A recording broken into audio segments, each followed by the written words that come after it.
Hello, everyone, and welcome back to the latest edition of the Jake's Take with Jacob Elishar podcast. I'm your host, Jacob Elishar, the chief content producer and writer of jakestake.com, a pop culture entertainment news website. Before we get started with our conversation, if you're watching us on our YouTube channel, please subscribe to our channel and please give us this video a thumbs up. Now, if you're listening to this episode on any of our platforms, please give us a 5-star rating and please also give us and download some more episodes. I really appreciate it. It is our third episode of 2023, and joining us today is a Spotify verified artist. As of this recording, he has over 6,400 Instagram followers, and his latest EP, Celeste, is expected to schedule to be dropped March 31st, 2023. So please help me welcome Jane to the podcast. How you doing? Good. Did I get everything? Say it again. Did I get everything? You got everything. That's it. That's all of it. Perfect. That's wonderful, Jane. Thank you so much for taking time to go talk with me today. I really appreciate Thanks for having me. All right, so let's get started, shall we? So, Jane, when did you get interested in the music industry, and how did that passion involve the desire to pursue a career in the recording industry? Well, I got into it in kind of a funny way. I didn't grow up necessarily playing instruments. I was kind of into sports, and then I had a few friends when I was in high school that were really into playing guitar and kind of into bands and into the clothes, and it kind of piqued my curiosity a little bit. And then I'm from a small town called Newbury Park. I don't know if you're familiar, but it's just kind of north of LA. And there was a band that had come out of my town called The Neighborhood, and they're kind of like set a tone on doing music is a thing that people can do, I guess. They kind of did it in a really big scale, but yeah, they kind of opened up the door for a lot of people in my community to at least have the opportunity to do music. That's just amazing. It's amazing. I've heard of the Neighborhood. They're an amazing band. And speaking of band, my brother Aaron was in the high school marching band for all 4 years, and then went to the was part of the Pride of Arizona marching band at U of A for all 4 years as well. So marching band nice. and bands can be fun, can be a lot of fun. I'm a fellow choir boy. Oh, nice. You're choir? Nice. That's amazing. Yeah, from 5th through 12th grade. Oh, great. Wow. Awesome. So while we're on the subject of music, who are your musical heroes and how did they inspire your sound? Sorry. I would say Radiohead probably would be the start of my kind of musical pyramid of things I'm interested in. Bon Iver and a lot of I guess really mainly it's a lot of the heavily kind of emotive artists that I seem to gravitate towards. In that kind of it's kind of genreless, really. I'm interested in people who have a pretty singular view and a singular vision, or they give us a great perspective, of the world from their eyes, I guess.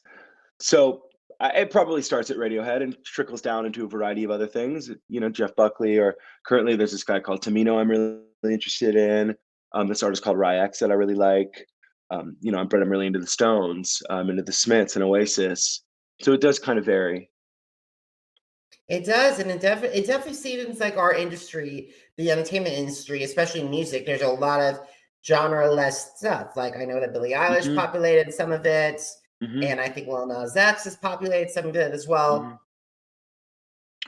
Yeah, I think that that kind of goes along with the point with what I was saying about, if you're able to express your point of view in an honest way, sometimes the music, meaning the genre, almost doesn't matter as much.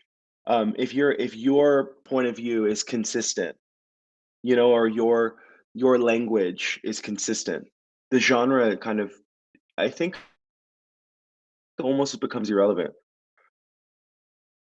Absolutely, and definitely we're moving towards a genreless area. So Anyway, so what have been some of the challenges that you faced staying in the recording industry, and how did you overcome those obstacles? I think the challenges are kind of uh, always kind of changing.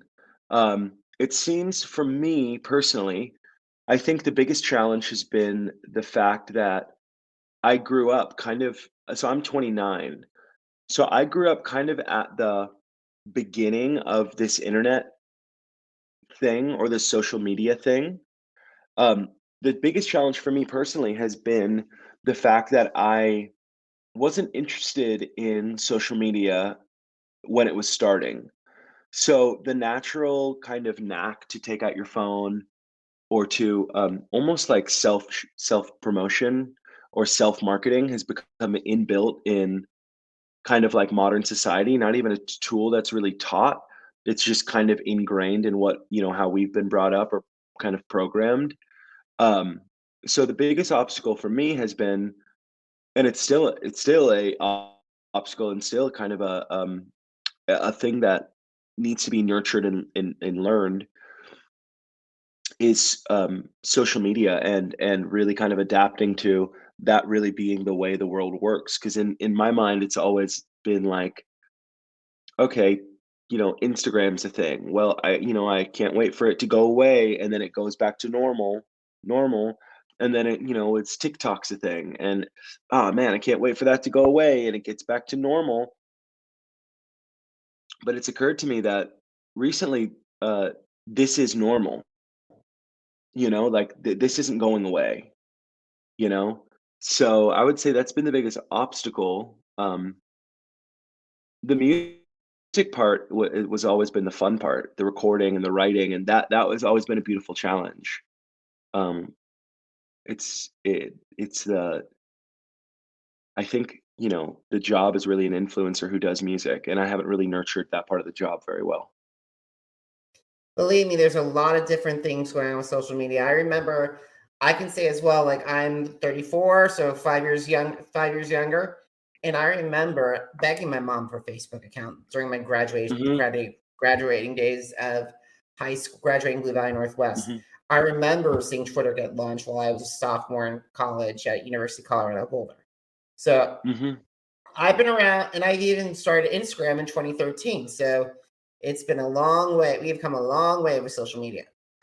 Yeah, yeah, we really have, and it's it is. It's like I wish I spent most of my time accepting it for a positive tool, rather than kind of being so old school minded and being so interested in the music and which I am still interested in. I don't blame myself for that part, but maybe not being progressive enough or adapting with the times, or maybe just not confident enough, really. But that's got to be a learned skill. I think that's and definitely the hardest part for me, at least. Absolutely, absolutely. Because the thing is with me, it's like what to show, what not to show, and also I cannot adapt to TikTok for the life of me Yeah, because the thing is, yeah, I know that goes down a rabbit hole, and I can all. However, Instagram and YouTube have been my rabbit holes.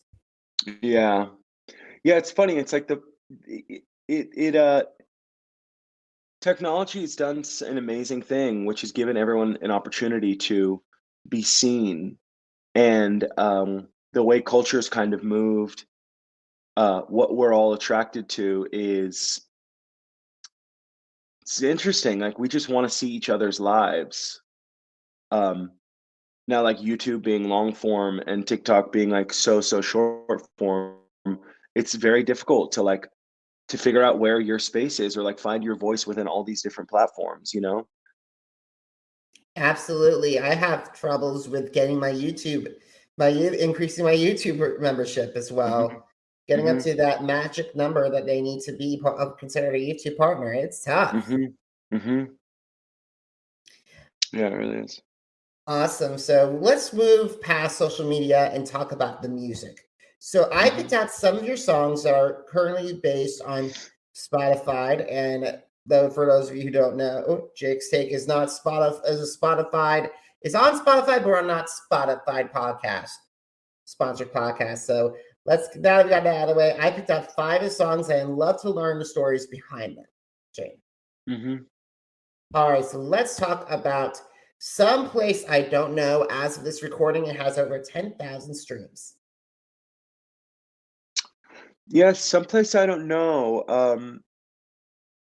It's funny, the song came really late. So that was an album I was recording called "What a Wonderful Time to Be Barely Alive," and it came really late. Someplace I don't know. I actually remember that kind of like barely kind of squeaking on. And I got really interested in. I get fixated on one thing when I'm recording typically, and this around this time or that time, I was really interested in ride, ding ding ka, ding ding ding ka. So it was kind of exhausting that drum pattern, and there's this specific kind of drum sound that goes with it. So I felt like I was really exhausting that out, and I wanted to do something kind of like grandiose, like something kind of beach housey, or um, I don't know, still kind of oasisy, in the chorus is a bit oasisy. Um, Lyrically, I think the song has been really about escapism, and that whole record is kind of actually escapism because I made it during COVID, like or during the original lockdown. So yeah, I think that kind of followed with the trend, and certainly not the only one that was making records that sounded or that were about escapism or needing to find escapism. But that was kind of summarized as generally what that song and that time was about. Awesome. That it's definitely I during that first lockdown, I was in New York City, right Oh, in my nice. apartment. It was very tough. I think I earned my New Yorker stripes then from Yeah. lockdown to phase 4. So it was rough. That was a rough lockdown. Yeah. Are you in New York now? No, I'm currently back home in my hometown of Kansas City. I've been there since May 2021. And I'm very fortunate that the pandemic brought me home. Nice. Excellent. All righty, so let's talk about For You, For Blue. As of this recording, 17,200 streams. So for you for Blue, that's probably my favorite song on that album. Blue is actually my dog. Um, and I kind of I don't know, I was really writing actually another lockdown song that I wrote. I hadn't seen my now wife in 8 weeks because we both quarantined. Now I'm in our house now, but this is when we weren't living together. Um, and I'd written loads of songs, and For You for Blue was the one that kind of like made it feel like there was a project coming together for me. Um, a definite, just like beautiful love song, and the lyrics are super literal. There's a lyric that goes, "I've loved you from the moment I saw you get out of that car since we got blue," which are two different. I just remember the first time that I had actually met my wife. We were in 8th grade when I'd met her, and she'd gotten Oh, out of this car. Yeah, we've been together for 13 years, but we started dating in the middle of high school and kind of never stopped. But I'd met her in 8th grade, and I remember was getting out of this car, and she just had gotten her braces off, like weird kind of fact I remember. But since we got Blue, which is our dog, it was different before. I couldn't do my words can't do any justice really for the way I feel about you. So that's the general kind of love story. Uh, uh, uh, Not chronological, just kind of. Yeah, I guess it is kind of chronological. Just facts of our relationship, kind of an ode to our relationship. that's amazing. And I believe me, those late relationships last for a very long time. I met some of Hmm. my friends from middle school, even though we didn't be when I first met them in middle school, but we didn't become close until the end of high school or even at the end of Yeah, college. So that's a yeah, long time knowing of someone, 22 years. yeah, big time. Awesome. So let's get on now. Inside Your Room is your most streamed song. So Hmm. 2,908, 8,000 Spotify streams. Hmm. Yeah, that was another. Yeah, I mean, off what a wonderful time to be barely alive. Another COVID song that was really about lockdown. It's so scary out. Let's stay inside your room. And if they try to get to you, I'll be with you. inside your room. It was pretty literal. I actually had an amazing moment with that song recently on tour when I was supporting Suki Waterhouse in Europe. Um, so me and my wife have had this kind of fascination with Paris, and we actually got married in Paris in September, and I've been there now. Like, Congratulations. oh, thank you, thank you. Yeah, I've been there like 16 or 17 times. Like, I've been there a lot of times. And we were in Paris on tour, and I was opening the show. And I have a lyric in "Inside Your Room," which is my last song. Excuse me. That goes, "Soon we can live alone in an arrondissement," which arrondissement is like a neighborhood. It means like neighborhood in French. And I'd kind of recognized. So in the moment, I'm playing the show, which meant a lot to me just because I'd been there so many times and never played a show there. But I'm playing the show, and I recognized what I said, and I just started getting so choked up. Then there's this big kind of string section in the song, that part played out, and I just had these big alligator tears, running down my face, and I go backstage and I just start crying, crying, crying after the show, just because I wrote a lyric at home, outside of LA about being able to live in Paris or being able to at least play music in Paris, and that kind of came true in this beautiful moment that I didn't really have planned. It So kind of hit me at serendipitous. once what I'd said. Oh, so it was so beautiful. It was serendipitous. I remember the first time I came back to New York's it reminds me of the first time that I came back to New York City after I moved back to Kansas City, and when I went to my Mhm, favorite coffee shop, Gregory's, for the first time, I literally was shaking because I never thought I would be mhm, back there because when I left, it was closed mhm, because it was very limited business hours. mhm. So I know the feeling. Yeah, it's very beautiful. Those feelings. Absolutely. All right. So, Sun in My Eyes is the latest single. So, can you talk about that?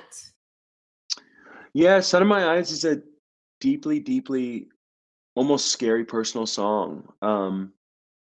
It, it's kind of it tells a tale of, an accident I got into when I was young, and, it was definitely life-altering moment, and, it's something I've not really been able to speak on or really even write about for a very long time, and, I think I was kind of beautifully encouraged, um, to try to kind of put some of that into, words, and which turned into song form, and, that kind of that feeling lined up with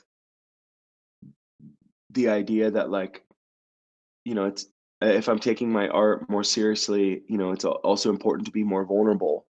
And if I feel that I'm deserving of or yeah, deserving of anyone's attention, then I need to honor and cherish that and be as honest and true as I can be. So, um, yeah, it's in short or in long, but it's a song about an accident I got into, and I thought it was time to kind of put that out into the world. Um, yeah, It takes a lot of courage to put that something to really share that you've had a traumatic experience out there. So, I give you a lot of props and kudos. thank you very much. I appreciate that. Awesome. So let's talk about your upcoming extended play, Celeste. As I told everyone Mhm, earlier in this podcast, it is expected to drop March 31st. So, how is this record mhm. similar or different between What a Wonderful Time to Be Barely Alive? So there's kind of a chronological thing going on with Celeste, and What a Wonderful Time. What a Wonderful Time to Be Barely Alive was so it was a leap, and I spoke about it a little bit already. It was a leap moving towards um, um, honesty and really diving into what I want to make. and the acoustic guitar and that drum beat I was talking about. And then as far as the imagery goes for the project, it was all clouds. Um, Part of it, and even the name was, we're kind of in like a no man's land space, right? So it was kind of a good time to start some reflection, and that's really what that record is about. Just kind of sitting in the clouds, making what I want to make, kind of being who I want to be, I guess. And that all came out of COVID, right? That's what a wonderful time to be barely alive. Meaning, I really loved the experience, but our lives were slightly suppressed, I guess, or you know, uh, we were withheld or something. Now, Celeste is kind of the follow up to that. Celeste being short for celestial, meaning like space. I wanted to move, like, what's the next kind of visually, what's the next place I can go to, which is space that's above the clouds. And if What a Wonderful Time to Be Barely Alive was about kind of making what I want to make and kind of re-identifying with who I am. Celeste is a step further, and it's like asking the questions. It's like, it's if What a Wonderful Time to Be Barely Alive was looking in a mirror, Celeste is like looking into the soul. That was the purpose of that. So it was like kind of asking questions and like looking for answers about questions and being vulnerable and being risky and being uncomfortable. That's what Celeste has been about. And again, with the imagery kind of moving past the clouds and going up, and kind of, from maybe a not religious standpoint, but just for this example, from a spiritual standpoint, certainly, going into the heavens and asking the universe, like, what's up with this? What's up with that? Why did that happen? How is this supposed to affect me? And really trying to get the questions answered. That's what Celeste is. That's incredible, I think, and I cannot wait to hear the rest of the EP when it's out Oh, on thank March you. 31st. Yep, thanks. Alrighty, so who are your dream collaborators, the singers, the songwriters, the producers, and the Mm, musicians, and how would they enhance your sound? amazing question. Yeah, that's awesome. So I guess I would definitely want to work with, because I'm pretty interested right now in ambient music and these like minimalist composers. There's a guy called Olafur Arnolds that I'm really interested in. And there's a few. There's this guy Tom Ashbrook that I really like. He's an English guy. I believe he's English. This guy Nicholas Pashberg. So I would love to work with someone who I'd love to work with, like a pop producer or something like that, or like Phineas or someone like that, and make something super minimal and electronic, and or electronic drums, and have one of these composers, like minimalist composers that I'd mentioned, really focus on the sound design and soundscape, and that all the tones be really perfect. Now, that is what I'm saying is really what I'm striving to do on especially on Celeste, and kind of some future stuff that I've been working on. But that's really what comes to mind. I mean, obvious would be like, I'd love to work on a song with Tom York, or I'd love to work on a song with Emil Haney, who's a amazing producer. But yeah, I guess I really like this X. I would love to make a song with him. I'm just so infatuated with what he does. Yeah, I guess it really varies. I'd love to make a song with Noel Gallagher, like something like, yeah. There's quite a few people I'd be interested in working with. Those are great names, and also I'm like very like the name. Like I think Phineas is probably one of the best producers from our generation, and I Yeah, for sure. also think I also put Andrew Watt in there as well from our Mm. generation Hmm. because those two I think are fabulous at what they do. Yeah, definitely. Yeah, definitely. I really admire Phineas because, and like Billy's music, because of, I love a lot of times the minimalism. That's the word that keeps on popping up, for me. It's just like, and then I actually have gotten into a kind of a Rick Rubin wormhole a bit, and started listening to a lot of the podcasts. And, the power of he speaks on the power of minimalism, like he calls himself a reducer. And that's something that I've kind of been maximal in my life, really. But this is kind of the first period where I'm interested in just like reduction, reduction, even with stuff, even with things, I don't need this much. I totally agree. I totally agree. There's at times I feel like an apartment. I want to go to an apartment and stay at it, or even at a condo, but I cannot do a house. There's no way Yeah. I can do a house. Yep. Yep. Yeah. I look around my house and I go, man, how did I accumulate all of this stuff? Like, where did this come from? I've only been buying things for the last 10 years or whatever anyway. You know what I mean? Like, how do I have all these things? Almost makes me uncomfortable, actually. Eh, I'm so sorry about that. But let's change from to a more positive tone. So you'll be Yep. returning to the road we're resuming tour with Suki Waterhouse with dates in Hmm. San Francisco, Seattle, Salt Lake City, and as an honorary member of the Boulder of the CU Boulder community, my honorary hometown of Denver, Colorado. So what can fans expect from these performances? Yeah, new material.